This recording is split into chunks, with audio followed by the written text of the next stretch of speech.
मूर्खों की गिनती। घोड़ों का एक व्यापारी कुछ घोड़ों को लेकर अरब देश से आया और शहंशाह अकबर से मिला। बादशाह को घोड़े पसंद आ गए और उन्होंने सारे घोड़े खरीद लिए और सौदागर से कहा, तुम हमारे लिए और अरबी घोड़े लाओ। तुम अरब से आए हो, इसलिए पेशगी के तौर पर हम तुम्हें 1000 रुपये दे रहे हैं। सौदागर बहुत ही प्रसन्न हुआ और वापस अरब लौट गया। सौदागर के चले जाने के बाद बीरबल को मालूम हुआ कि वह व्यापारी पेशगी लेकर अपने देश चला गया और बादशाह ने उसका नाम पता भी नहीं पूछा।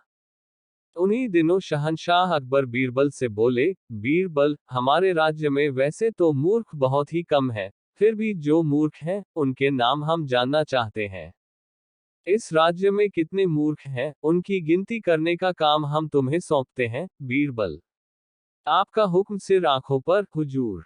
बीरबल इतना कहकर मुंह की गिनती करने के लिए निकल गए। 2 दिन के बाद बीरबल दरबार में आए और मूर्खों की एक सूची बादशाह को दी।